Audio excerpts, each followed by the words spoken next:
Panorama group, जो सोचता है वो करता है। नमस्कार, एक बार फिर से बहुत बहुत स्वागत है भारत लाइव में। सीटों के बंटवारे का मंथन बिहार में चल रहा है इंडिया गठबंधन में, और सीटों के बंटवारे पर स्थितियां काफ़ी विपरीत होती हुई नजर आ रही है।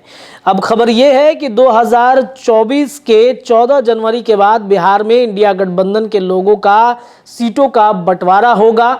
सीटों के बंटवारे पर सियासत तेज है। क्या होगा सीटों के बंटवारे में, किसको कितनी सीटें मिलेंगी? हालांकि 17-17 और 4-2 के फॉर्मूले पर मामला अभी चल रहा है बिहार के राजनीति में, यानी कि 17 सीटों पर जदयू, 17 पर आरजेडी, 4 में कांग्रेस, 2 में माले की पार्टियों को दिया जाएगा। क्या ये 17-17 और 4-2 वाले फॉर्मूले बिहार में सही साबित होंगे?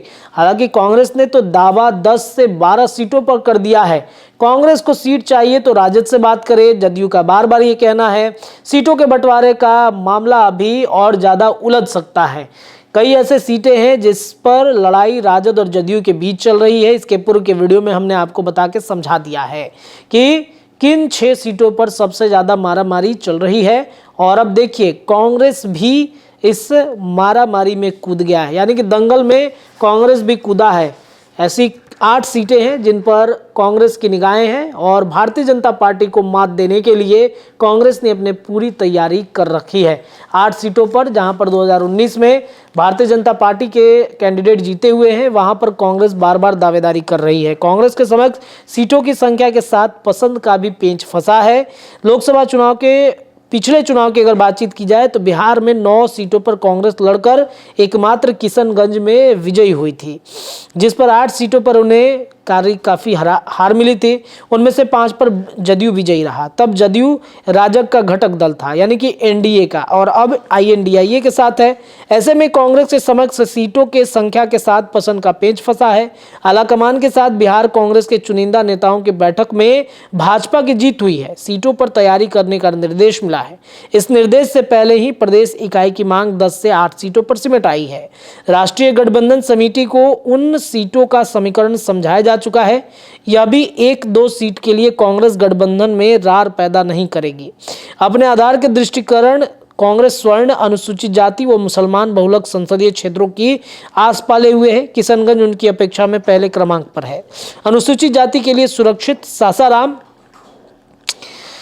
बहुलक है। सासाराम की अगर बातचीत की जाए तो वहां पर समस्तीपुर भी वहां पर पसंद में है। समस्तीपुर में तो उसके लगातार हारने का रिकॉर्ड है, और सासाराम मीरा कुमार की परंपरागत सीट है।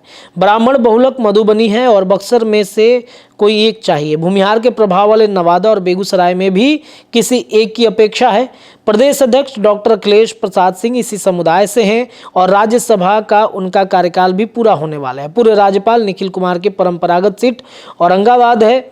औरंगाबाद से कांग्रेस की प्रतिष्ठा जुड़ी हुई है। संयोग से ये सीटें एनडीए की झोली में है, लेकिन कटिहार पर अभी जदयू का कब्जा है।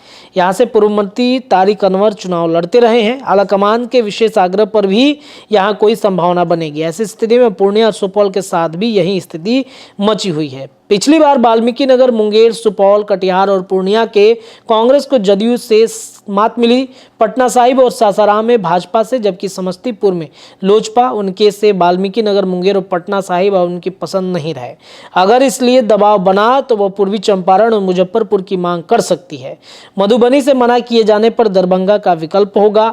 सासाराम पर सहमति नहीं बनी तो आरा की अपेक्षा होगी। इन सीटों पर गठबंधन के दूसरे घटक दल को सबसे ज्यादा मजबूत दावेदारी करनी होगी, यानी कि 8 सीटों पर कांग्रेस की मांग है और 10 की अपेक्षा है। पिछले चुनाव में 9 सीटों पर लड़ी थी। 5 सीटों पर जदयू से छिड़ी थी। पिछली बार 2 पर भाजपा और 1 लोजपा से किशनगंज में विजयी रही थी, यानी कि चर्चाएं काफ़ी ज़्यादा तेज हैं। सीटों का भंवर जाल बिहार में सुलझता हुआ बिल्कुल भी नज़र नहीं आ रहा है। चर्चाएं लगातार सीटों के बंटवारे पर हम करते रहेंगे। जुड़े रहिए भारत लाइव के साथ। बहुत बहुत धन्यवाद। पनोरमा ग्रुप, जो सोचता है वो करता है।